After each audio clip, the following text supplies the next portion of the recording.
In this video, you'll learn how to add Binance Smart Chain to your MetaMask wallet. By following these steps, you will successfully configure your wallet to interact with Binance Smart Chain, allowing you to manage your assets on that network. Begin by opening your MetaMask wallet.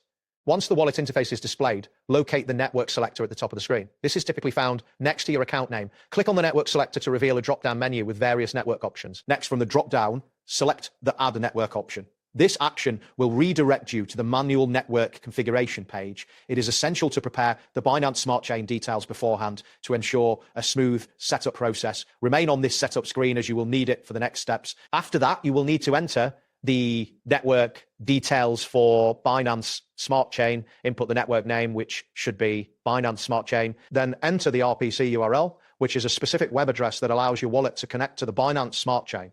Next, input the chain ID, which is 56 for Binance Smart Chain. Follow this by entering the currency symbol, which is BNB.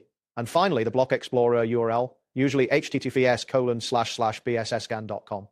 It is crucial to ensure that all values are entered accurately, as any mistakes may prevent a successful connection. Once you've entered all the necessary details, the next step is to click the Save button. This action will add Binance Smart Chain to your MetaMask wallet. After saving, you should switch to the newly added network. Confirm that the network name appears in the selector at the top of the screen, indicating that your wallet is now connected to Binance Smart Chain. And there you have it. You have successfully added Binance Smart Chain to your MetaMask wallet. This configuration allows you to send, receive, and manage your assets on the Binance Smart Chain network. Thanks for watching and see you soon.